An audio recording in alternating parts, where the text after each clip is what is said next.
Oke, ilah bahasa Indonesianya apa? Ilah ya penguasa atau yang dikuasai atau yang disembah. Ya. Tuhan, betul? Mm-mm. Nah, berarti secara kaidah bahasa Muhammad Tuhan, betul? Secara kaidah bahasa ya. Ya bang. Bang Riyadi, apakah Bang Riyadi sudah menyimak tadi?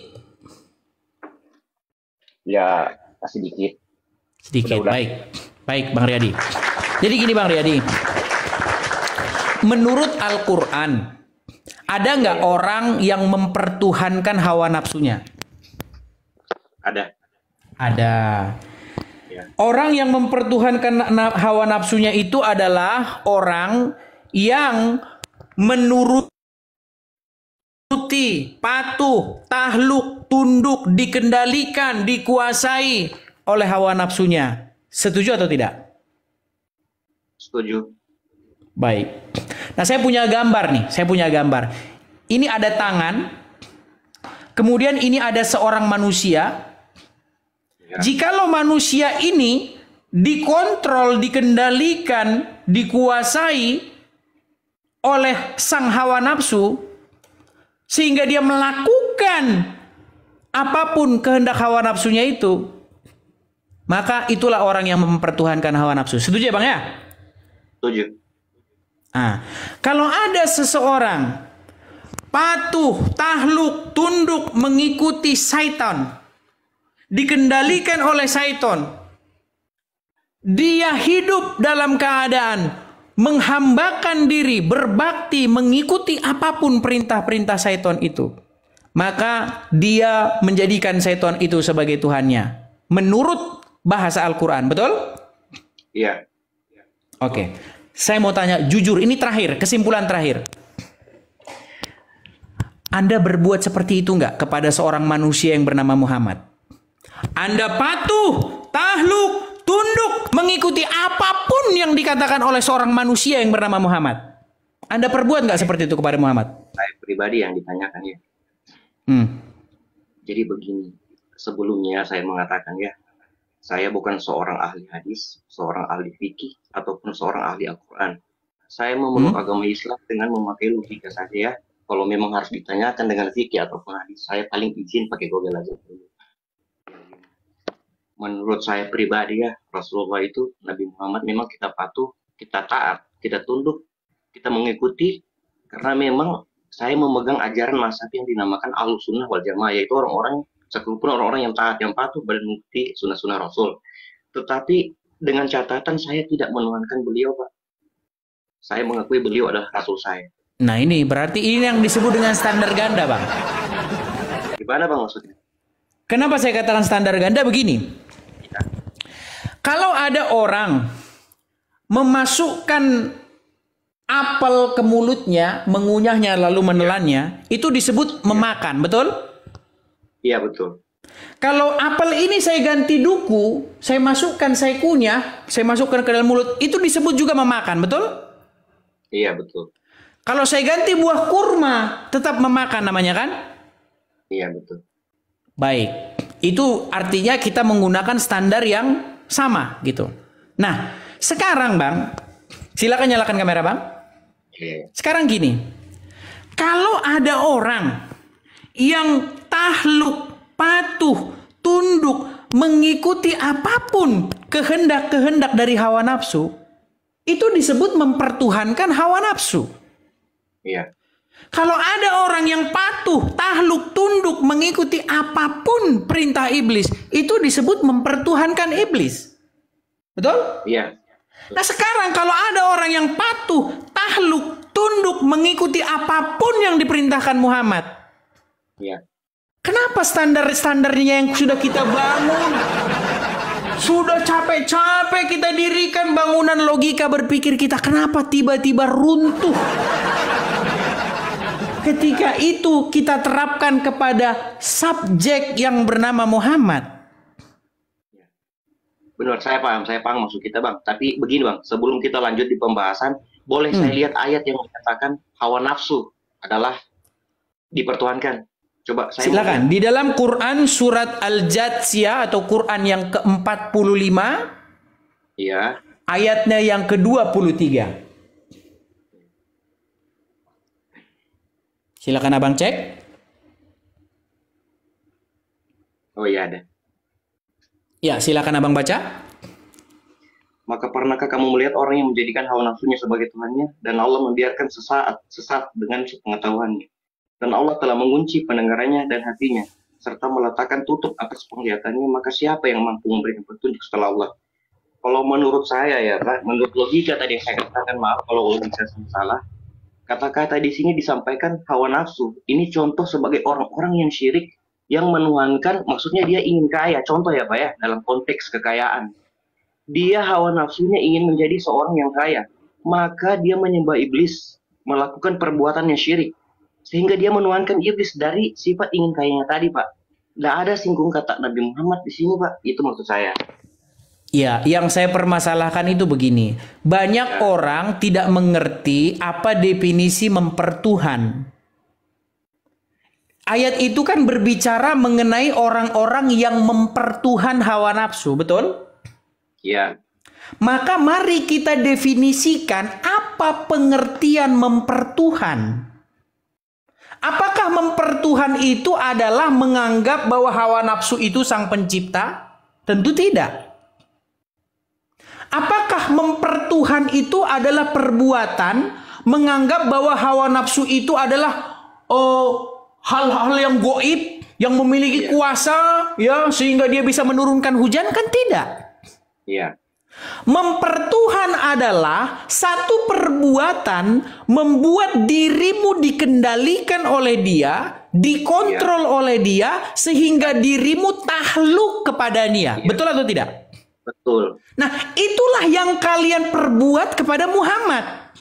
Ya. Kalian menaklukkan diri kepada Muhammad dengan cara membuat diri kalian tidak berdaya di hadapan Muhammad selain daripada mematuhinya. Makanya saya punya gambar yang bagus seperti ini. Siapakah sesungguhnya yang mengendalikan seorang muslim? Lihat ini, saya punya gambar bagus. Makanya saya tanya, betulkah Muhammad yang mengendalikan seorang muslim? Sehingga seorang muslim hidupnya masuk kamar mandi pakai kaki kiri, keluar pakai kaki kanan. Ini pakai siwak. Semua ngikutin Muhammad. Bukankah Muhammad yang mengendalikan hidupmu? Kau bangun pagi, ambil air, kumur-kumur, puk-puk, semprot hidung, begini.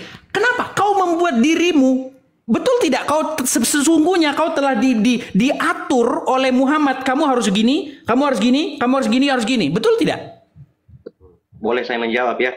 Silakan. Iya. Silakan. Saya menjawab dasar ya. Silakan. Saya tidak bilang agama lain, dasar di dalam agama Islam. Segala sesuatu yang diyakini kami, contohnya iman. Iman itu adalah segala sesuatu perbuatan yang diyakini dalam hati, diucapkan dengan kata-kata, diamalkan dengan amal perbuatan atau dengan lidah tadi diucapkan ya. Kami itu meyakini, kami itu menuhankan ketika kami meyakini. Patuh bukan berarti yakin dia Tuhan. Contoh ya, mohon maaf. Di dalam suatu perusahaan. Kayaknya kita nggak nyambung ini Bang. Nyambung. Gini Bang, begini Bang ya. Saya tidak pernah mengatakan bahwa Muhammad itu adalah sang pencipta. Boro-boro sang pencipta. Saya pastikan Muhammad tidak sanggup membuat lalat. Saya pastikan itu. Saya paham. Yang saya pertanyakan itu begini, kenapa kamu mempertuhan dia gitu loh? Membuat dirimu dikendalikan oleh dia, membuat dirimu takluk, patuh, tunduk, mengikuti apapun kepada perintah seorang manusia. Jawaban saya belum selesai, Bang. Maksud Silakan. Saya memang patuh, saya memang taat, saya memang mengikuti ajaran-ajaran Rasul, tetapi di dalam hati saya tidak meyakini bahwa beliau adalah Tuhan. Beliau adalah Rasul yang kan nggak nyambung kan? Bang, sebentar Bang. Menurut Anda Tuhan itu sejenis sesuatu atau apa sih? Menurut Anda Tuhan tuh sejenis sesuatu gitu, kayak tepung sama beras beda gitu. Apa gitu menurut Anda? Yang tidak berbentuk, tidak bernama dan tidak sebagainya. Wah, ini makanya nggak pernah nyambung diskusi kita, Bang. Coba Bang, coba cek di bahasa Arabnya tadi, surat Al-Jasiyah 23 tadi, coba cek bahasa Arabnya. Coba cek bahasa Arabnya. Seperti yang saya ulangi tadi ya. Ya, silakan. Bukan ahli agama, bukan ahli Al-Qur'an. Silakan.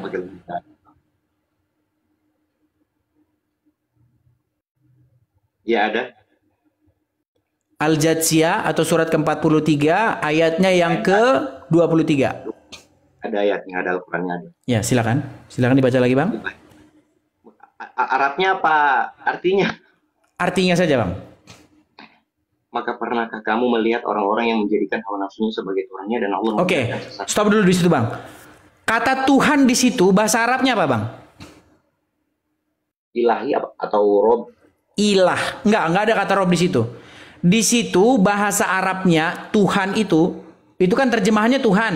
Nah, di bahasa aslinya itu adalah ilah. Setuju? Setuju. Jadi pernahkah kamu mendapati atau melihat orang-orang yang menjadikan hawa nafsunya itu sebagai ilah? Saya mau tanya sama Abang, ilah itu sejenis tepung gitu atau gimana? Membuat hawa nafsu itu jadi sejenis sesuatu itu enggak? Atau gimana? Apa pengertian ilah itu coba? Ya ilah itu adalah Tuhan. Iya, pengertiannya apa? Pengertian Tuhan itu apa? Atau ilah itu apa pengertiannya? Ya Tuhan atau sesuatu yang disembah lah. Saya kasih tahu penjelasannya, Bang. Ya, memang kalau memang seperti saya bilang, saya itu 13 tahun Bang, mendalami Al-Qur'an. Memang kalau ngomong sama orang awam agak sulit. Gini loh, Bang. Ilah itu adalah sesuatu apapun, dia bisa apa aja. Ya. Ilah adalah sesuatu yang kepadanya kamu menaklukkan diri. Yang kepadanya kamu membuat diri kamu itu dikendalikan, dikuasai, yang membuat diri kamu itu mengutamakan dia, mencintai dia, melebih-lebihkan dia di atas segalanya. Itu ilah, bisa apa saja, Bang. Ilah itu bisa apa saja, bisa uang, bisa hawa nafsu. Makanya kami bukannya arti kata ilah itu sesembahan atau seorang penguasa, atau bukan seorang maksudnya, sesembahan atau penguasa. Iya, yang mengendalikan, yang menguasai sesuatu. Iya, itu saya terima. Iya, makanya saya tanya, Muhammad itu betul tidak bagi kamu dia itu adalah harus kau utamakan, harus kau cintai, harus kau taati, harus kau patuhi, apapun perintahnya harus kau lakukan. Betul tidak? Betul, tapi itu bukan atas kehendak Muhammad, karena disuruh oleh Allah. Dia kan ada pesuruh. Ya, Muhammad kan jangan Allah. Masalah disuruhnya dulu. Berarti kedudukan dia secara kaidah bahasa tadi bagi kamera dinyalakan, Bang. Berarti kedudukan dia bagi kamu itu sesuatu ilah nggak dia itu? Kedudukan, kita bicara soal kedudukan, oke. Iya, kedudukan dia ilah nggak? Di tempat di hatimu tuh dia ilah nggak? Kedudukan dia disebut ilah, kedudukan disebut ilah. Tetapi makanya saya bilang sesungguhnya ilah kamu itu adalah Muhammad, betul? Enggak, dengar dulu. Nah, kan berat kan? Tetap. Ini berat kalau udah kayak gini, berat. Angel tenan tuturanmu. Angel tenan tuturanmu. Anda dengar dulu ya kan? Silakan. Atas kemampuan Rasul sendiri, Rasul konteks dari kata-kata Anda tadi memang benar. Pesuruh penguasa yang kita taati, yang kita apalah segala macam itu bisa dikatakan. Iya, dan itu sudah diakui oleh Yusuf PI, sudah diakui benar, itu. Muhammad itu Rob. Ya, apa yang beliau lakukan bukan atas kehendaknya sendiri, tetapi atas perintah Allah Subhanahu wa taala. Seperti itu. Baik. Itu jawaban. Suara saya kedengaran, Bang? Ya. Ada. Ya. Jadi Anda sudah mengakui ya bahwa status Muhammad itu adalah ilah, adalah Rob. Iya, kata-katanya seperti itu kalau. Ya, betul. Memang kalau secara kaidah bahasa, memang Yusuf PI pun mengakui itu. Cuman masalahnya kan banyak orang awam yang membuat orang awam itu sudah terkontrol pikirannya, gitu loh. Jadi memang secara kaidah bahasa Yusuf PI mengakui bahwa Muhammad itu adalah Rob dia. Iya. Nah, cuman gini, Bang, masalahnya begini. Kenapa sih kita ini saling kayak nggak saling berkaca gitu loh? Kalau kami orang Kristen kami akui Yesus itu Rob kami, Tuhan kami.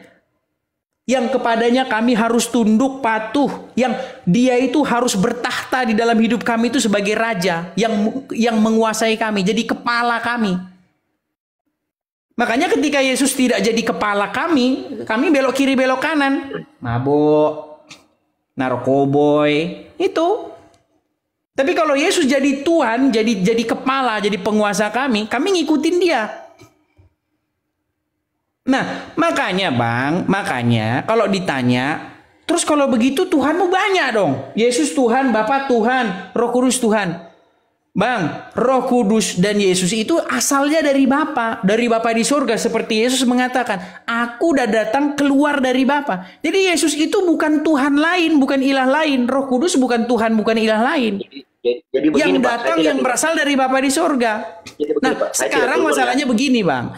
Kami sudah mengakui bahwa Yesus Tuhan kami, Roh Kudus Tuhan kami, yang datang daripada Bapa. Oke. Ya.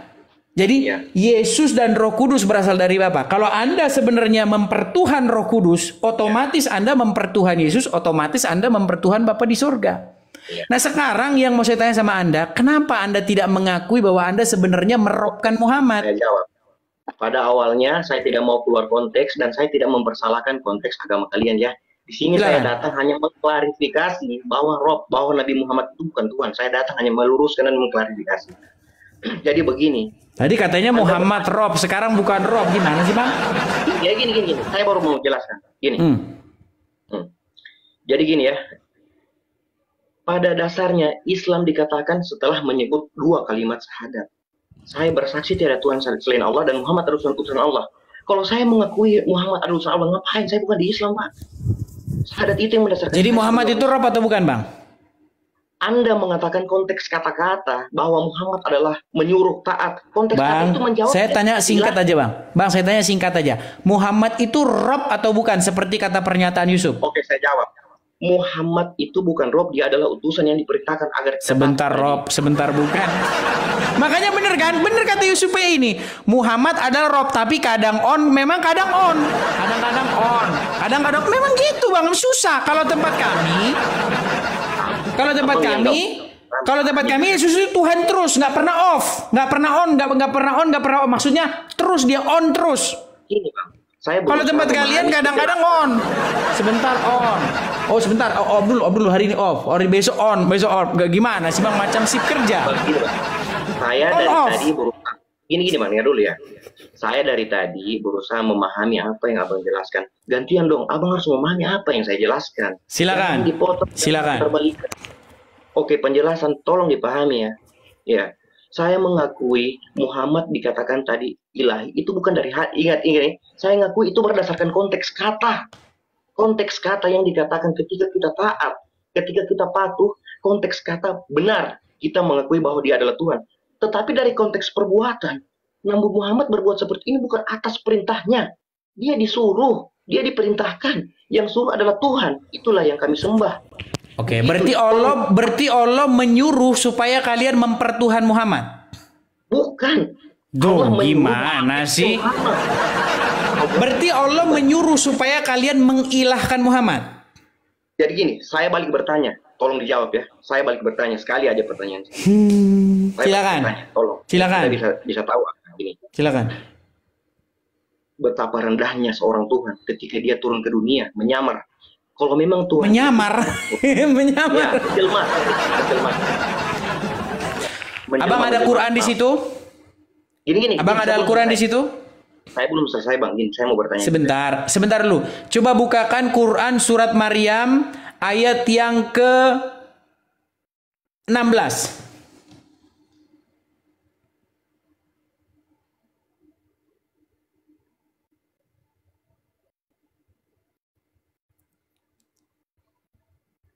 Ya. Coba dibacakan. Ceritakan Nabi Muhammad kisah Maryam di Alkitab Al-Quran, yaitu ketika mengasingkan diri dari keluarganya ke suatu tempat sebelah timur. 17. Iya, 17. Maryam, 17. Iya. Itu ayat berapa? Ayat 17. Coba 18. 18 ya. Ya, 17 dulu, 17. dia Maryam memasang takdir yang melindunginya dari mereka. Lalu kami mengutus roh kami Jibril kepadanya. Kemudian dia menampakkan diri di hadapan. Coba dibaca bahasa Arabnya. Lalu kami Lalu kami mengutus roh kami. Roh kami itu roh kami itu rohnya siapa itu? Kami itu siapa? Suruh memahami lagi. Di situ bahasa Arabnya ruhana itu, betul nggak? Iya, iya. Nah, lalu kami mengutus ruh kami. Ya. Ruh kami yang menjelma menjadi manusia, betul? Iya. Menampakkan diri di hadapannya dalam bentuk manusia yang sempurna, ya. Coba dibaca terjemahnya lagi. Lalu kami mengutus roh kami kepadanya, kemudian dia menampakkan diri, bukan menjelma, menampakkan diri di hadapannya dalam bentuk manusia yang Coba dibaca bahasa Arabnya, Bang. Fastahazat min nihim hijaba fa arsalna ilaiha ruhana fatamassala laha basyaron sawiya. Oke, jadi dia menampakkan diri. Ruhnya Allah itu menampakkan diri dalam rupa manusia. Iya, dia kemudian menampakkan diri di hadapannya dalam bentuk manusia yang sempurna. Berarti hina lah ya, berarti hina lah ya, rohnya Allah berarti menjelma jadi manusia, berarti hina ya. Bukan roh Allah, kami mengutus roh kami, Jibril. Iya. Jibril nggak ada di situ, Bang, nggak ada di situ Jibril. Cek bahasa Arabnya, Bang. Sebentar, cek bahasa Arabnya. Ada nggak Jibril di situ? Cek bahasa Arabnya. Kalau ada di situ Jibril, saya terjun dari Monas, Bang. Yuk.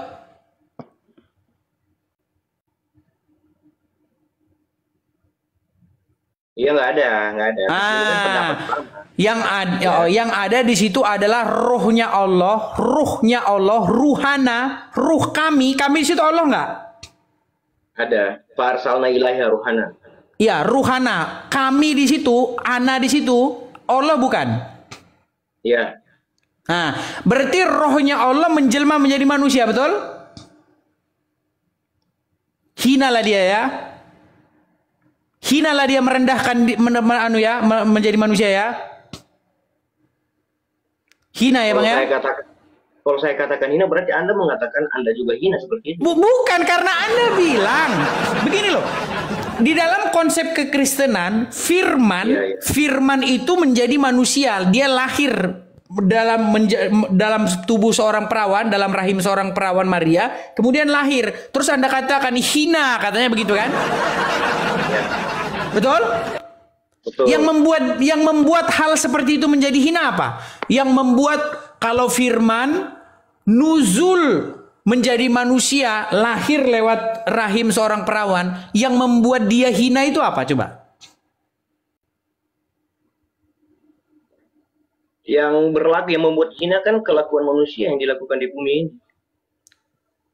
Seperti, maksudnya pertanyaan tadi gimana? Gak jelas saya. Tuh kan langsung mendadak, ini kan pusing tuh. Bang, di dalam Al-Quran, di dalam surat Maryam, surat Ali Imran ayat yang ke-40, surat Maryam ayat yang masih surat Maryam yang Abang buka itu, ayat yang ke-19. Di situ dikatakan, innama ana rasulu li ahaba laki gulaman zakian, betul nggak? Saya lihat dulu. Di situ ada kata-kata gulam itu anak laki-laki, zakian, seorang anak laki-laki yang suci. Kok kau bilang hina? Gimana sih? Kalian injak-injak lo Quran kalian sendiri itu gimana, Bang?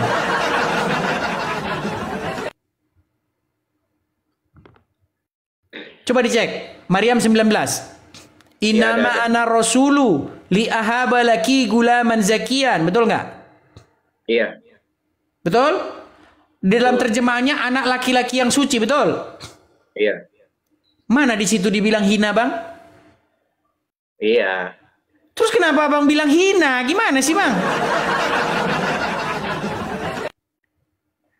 Di dalam Al-Quran, Isa itu disebutkan seorang anak laki-laki yang suci. Nggak ada Muhammad dibilang suci di Quran. Saya tantang umat muslim, kalau ada di bilang Muhammad itu suci, saya terjun dari Monas.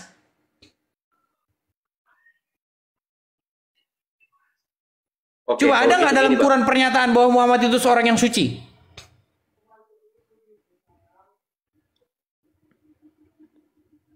Jadi gini, Bang. Sebelumnya kan saya kembali ke pembicaraan saya yang awal yang pertama. Silakan.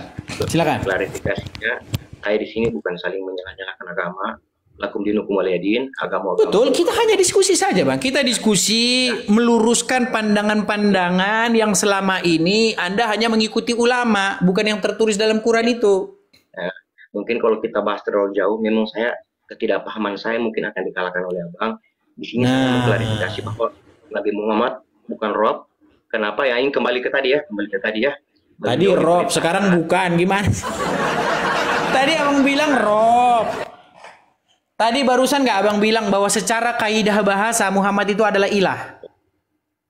Iya. Berarti Muhammad ilah nggak secara kaidah bahasa? Secara kaidah bahasa, iya. Kaidah bahasa. Oke, ilah bahasa Indonesianya apa? Ilah, ya penguasa atau yang dikuasai atau yang disembah. Tuhan, betul? Nah, berarti secara kaidah bahasa Muhammad Tuhan, betul? Secara kaidah bahasa, ya. Ya iya. Terus di mana salahnya, Bang, kalau saya bilang bahwasanya Tuhan kami adalah Yesus, Tuhan kalian adalah Muhammad. Ya. Dan saya berkata, kenapa Nabi Muhammad yang diutus, bukan Allah sendiri yang menyamar jadi manusia? Karena Allah itu adalah zat yang paling tinggi, yang tidak bisa disebut tidak pantas untuk turun ke dunia. Makanya kalau nyamar jadi pohon gimana? Bukan nyamar, tapi jelma. Menjelma jadi pohon. Maksudnya gimana? Kalau di dalam Quran, oke, coba Abang cek di dalam Quran. Ya. Daniel Pan, makasih Bang. Coba Abang buka Quran. Sebentar ya. Bentar. Ya.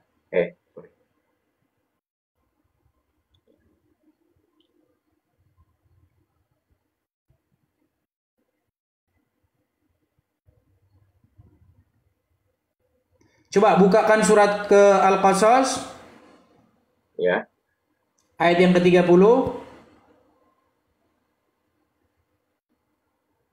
Ayat berapa? Al-Qasas, surat Al-Qasas itu surat yang ke-28. Ayat yang ke-30.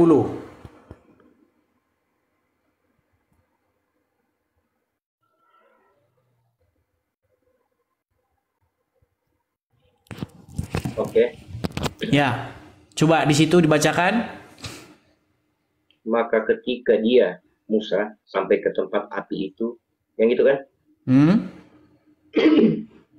Dia diseru dari arah pinggir sebelah kanan lembah.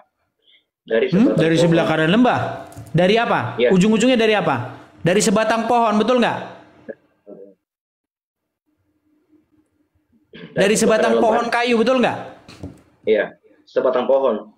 Di sebelah tanah yang di ya. Lalu apa kata sebatang pohon kayu itu?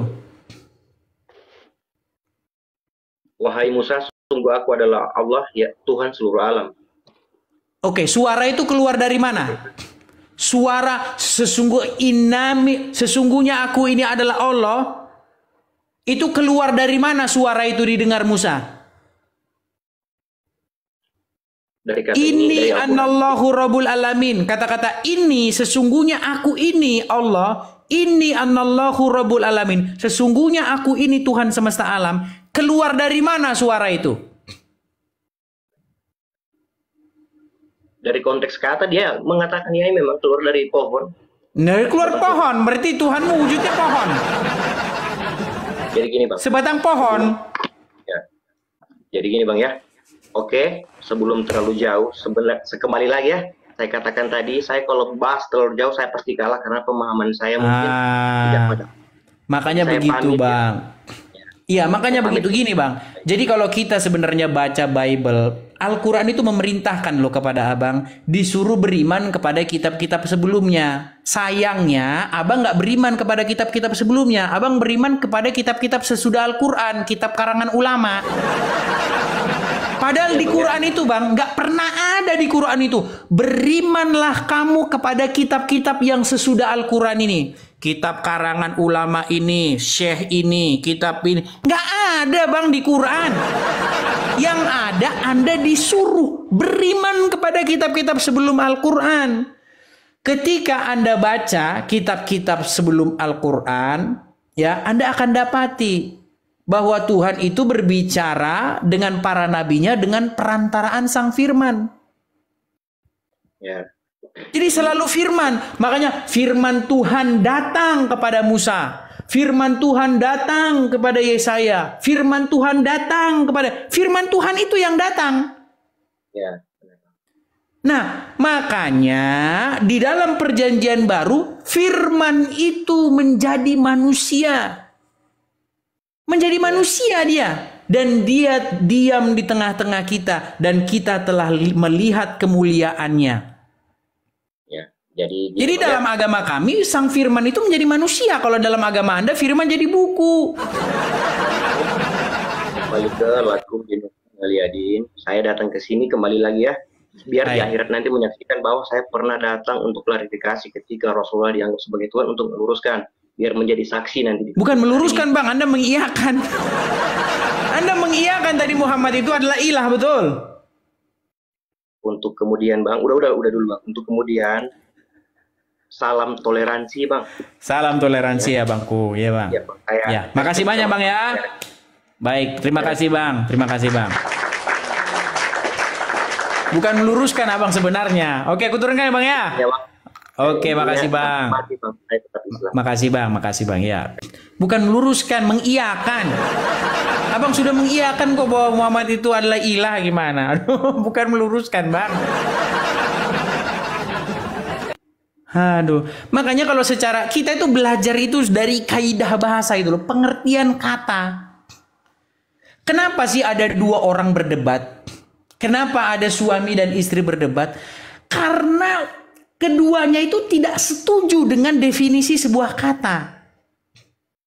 Iya. Contoh, saya pernah kasih contoh yang bagus. Ada orang Batak sama orang Jawa duduk di warung soto. Ya kan? Dilihatlah di situ ada ayam, daging ayam. Lalu kata orang Batak, "Ini tolong ambilkan daging manuk itu," katanya. Manuk. Orang Batak bilang manuk. Ayam, kalau orang Batak bilang ayam tuh manuk. Kata orang Jawa, "Ini bukan manuk. Ini pitik," katanya. "Bukan, itu manuk." "Bukan, itu pitik." Sampai kiamat mereka berdebat di situ. Karena mereka tidak punya definisi yang sama tentang sebuah kata. Makanya di dalam sebuah diskusi, mari kita definisikan dulu pengertian kata itu apa. Baru kita tarik ke satu kesimpulan. Saya kan juga pernah membuat satu statement yang kemarin-kemarin. Misalnya, si istri bilang kepada suami, "Kamu nggak perhatian dengan saya." Ya kan? Terus suami bilang, "Oh, saya perhatian sama kamu." "Enggak, kamu nggak perhatian." "Oh, saya perhatian." Debat mereka, debat kusir. Karena mereka tidak punya definisi yang sama tentang apa itu perhatian.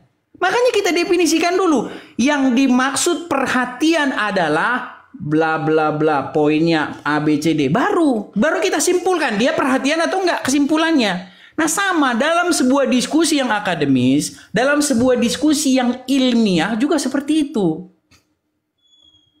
Apakah Muhammad itu adalah ilah? Maka kita definisikan dulu apa itu ilah. Pengertian ilah itu apa? Pengertian Rob itu apa? Nah, ini Yusuf PI sudah mengakui bahwa Muhammad itu Rob. Dia sudah mengakui Muhammad itu adalah Rob. Tapi kalau diskusi sama orang awam ya memang sulit.